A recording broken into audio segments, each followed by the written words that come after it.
I'm going to try to simplify this one. So even though I have several slides, I'm probably going to go through some of them quickly, just trying to highlight some of the key concepts. And you already heard from several of these from Dr. Rich. So I think the key things that I'm going to try to highlight here, like Dr. Rich said, when we have early disease, when we catch the cancer early, we have curative therapies available.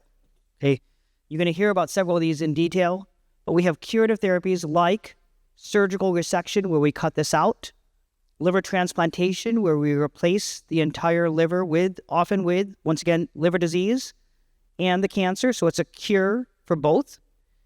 And local ablation, where you go in and, once again, you're going to hear details where we burn this and are able to get rid of it. These are cures for the cancer. And people live for many, many years, typically over 5, if not over 10 years, with these curative therapies.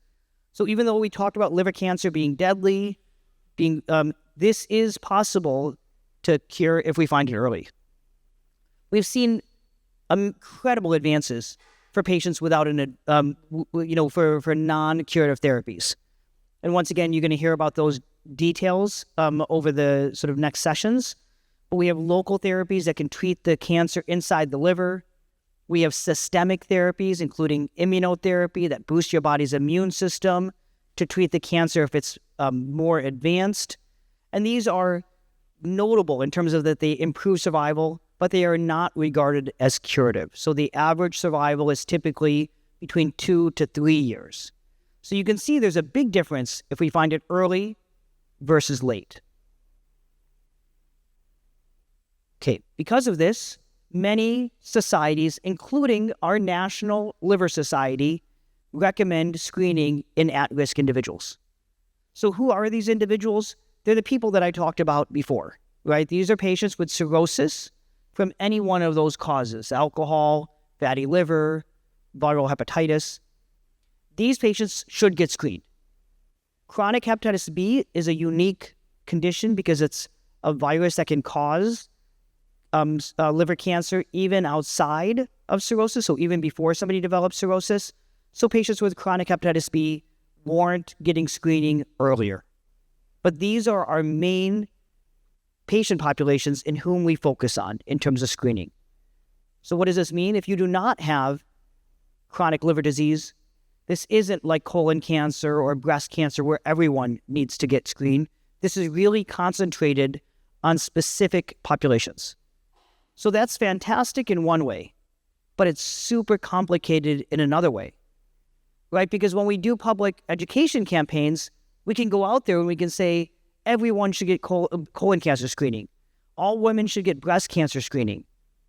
But we can't do the same thing for liver cancer screening. So it really makes it complicated because we can't go out and say, oh, you have cirrhosis, because you can't tell. And many people don't even know. So it makes it very complicated for us to go out and educate the populations who need to be educated about this. But I think sort of discussions like this are very important, because what we can do is we can energize y'all to go out there and say, do I have liver disease? Does my family have liver disease? Is it advanced? Do we need to think about this? And I will tell you that if we can start to do this on a broader scale, we can start to focus these liver cancer screening efforts to the populations who need it. So I'm not going to go through the data in too much detail, but there are high-level data in chronic hepatitis B where this markedly improves survival. So you can quickly see the difference between that top line versus that bottom line. And this is the difference between getting screened and not screened in terms of the stages. So if you find this early, you can have much better sort of survival. And the only way to really do this well is by screening.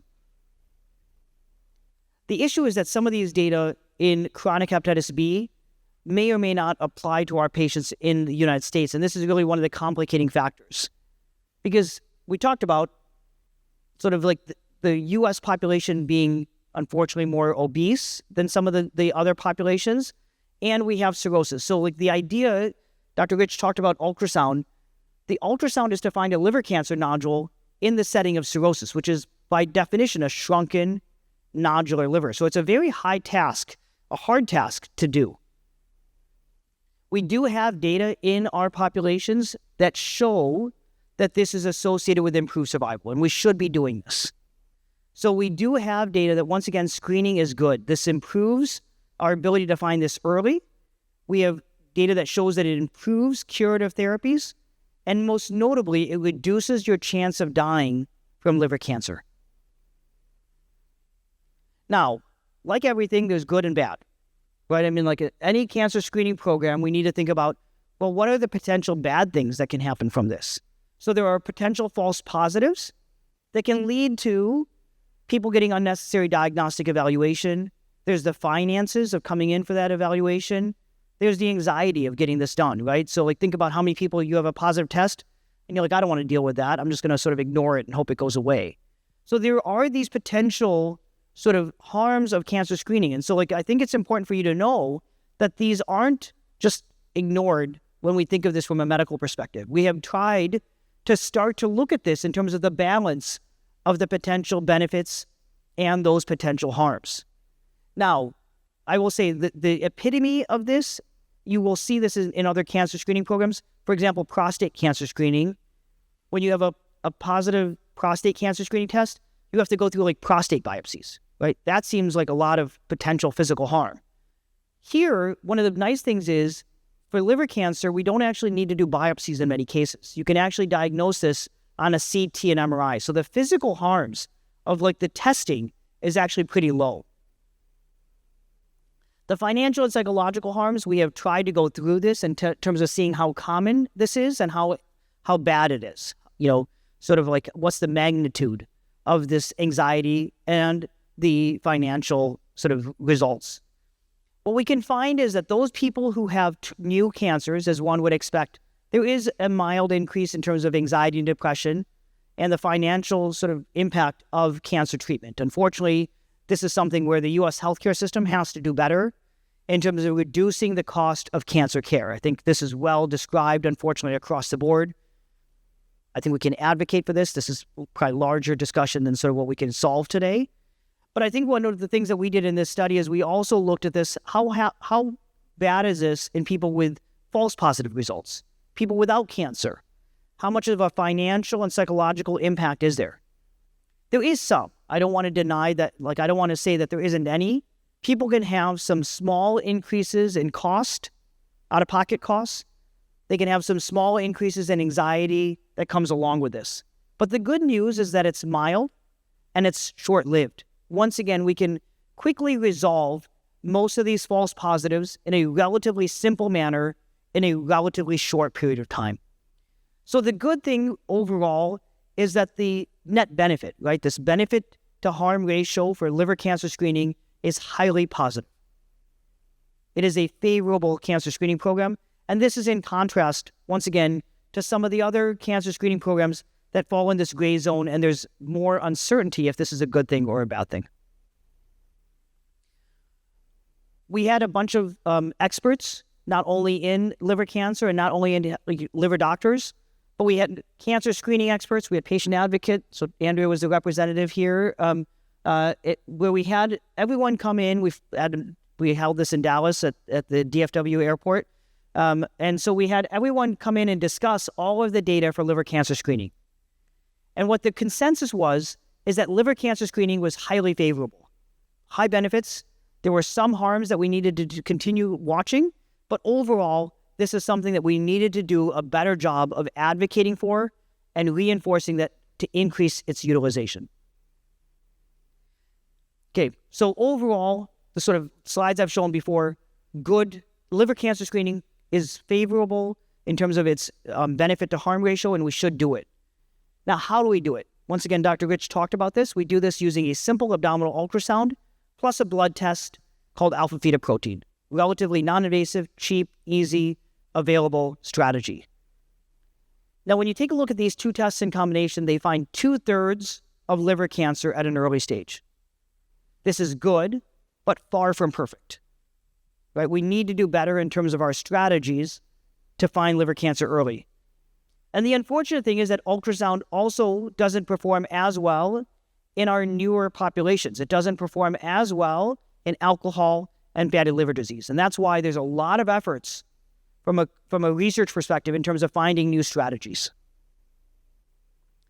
So I outlined here just some of the new strategies that are being done. So you can see here, there's a lot on this slide, and I'm not going to go through this in detail, but I just want you to know that there's a lot of evaluation, because I think the medical community realizes that we have good, but we don't have great tests. And so this is one area that we are putting a lot of effort. And I think we've seen some exciting data come out over the last couple of years. And I think that honestly, if you were to go to a talk about liver cancer screening today versus liver cancer screening talk 5 years from now or 4 years from now, you're going to hear markedly different things, because I think the field is going to rapidly evolve. That being said, I think waiting for this next best test is not what we need to do. We need to focus on what we have today, and what we have today is good, right? So we should be promoting ultrasound and AFP while we continue to look for these newer strategies. Now, this is important because unfortunately, HCC screening is underused in the United States. And this is actually a global problem. So like when you take a look at this, this is a sort of a figure of what is the screening use across every study that has been done over the last several years. And you can see those are percentages, those numbers for each study. And you can see for the United States, the overall screening use is 18%. In Europe, it's 43%. In Asia, it's 34%. This is unfortunately an area where we are doing worse in the United States than our international counterparts. We have the lowest screening rates across the entire globe. We need to do better. So globally, only 1 in 4 people are getting screened. In the United States, it's less than 1 in 5. So you talk about why is liver cancer deaths increasing? Why is this considered a bad cancer? It's because we aren't getting screened. We don't know who has liver disease. We don't know who has cirrhosis. We're not getting it done. We need to go back to the basics. Everyone focuses on we need better treatments. We do. But if we find it early, that's honestly the best thing that we can do. So underuse of screening is related to many causes. Honestly, like I used to get frustrated because when I used to talk to some of my medical colleagues, not sort of my colleagues here, but sort of like I talk to people, doctors would be like, oh, that's because patients don't want to get it done, right? They'd always blame somebody else. So we actually started to look at data. We're like, okay, let's actually look at this, right? Like, let's not just take anecdotes. And honestly, what happened is that, unfortunately, the biggest reason is because many patients aren't engaged in regular care. So the first thing is we need to get people involved in regular care. And I get it. Life is busy. I have to say I'm overdue for my dental visit. So I get it. It's the type of thing where life gets the better of us, right? Particularly these days. But we need to take care of ourselves. We need to go see our doctor. We need to get these tests to know if we have liver disease, if we have cirrhosis. But look at this. So only sort of 1/3 of those patients, even if they were in care, had recognized cirrhosis. So we as a medical community, if you're coming to see us, we need to do a better job of recognizing who has cirrhosis. Of those people who had cirrhosis, only 1 in 4 had the test actually ordered by the provider. So medical providers are wrong. This wasn't a patient issue. We weren't doing our job. We need to do better in terms of engaging patients in care. We need to do a better job of identifying people with liver disease. We need to do a better job of ordering that liver cancer screening test. Now, once again, there are sort of downstream issues that once again, there are people who get this test order that don't get it done regularly. I get it. It's a multifactorial issue. It's failures across the board, but we need to do a better job as a community of making this happen. Now, Dr. Rich is right? You can't sort of rely on any one person. So you can be engaged in your own healthcare. You're going to be your best advocate, right? So I always tell my patients, look, when they're, I'm like, go tell your doctor this. Don't wait for them to tell you something, right? I mean, the only person who gets harmed by things not happening is unfortunately you or your family or your friend. So we need to do better jobs of advocating for ourselves, right? And everyone thinks they're a doctor. They must know better. But I have to say, doctors, everyone's trying their best, right? It's not like they're trying to do a bad job.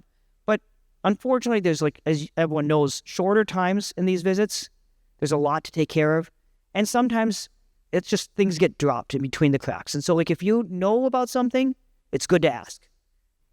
They may tell you, look, don't worry about it. You don't have liver disease. You don't have cirrhosis. You don't need this.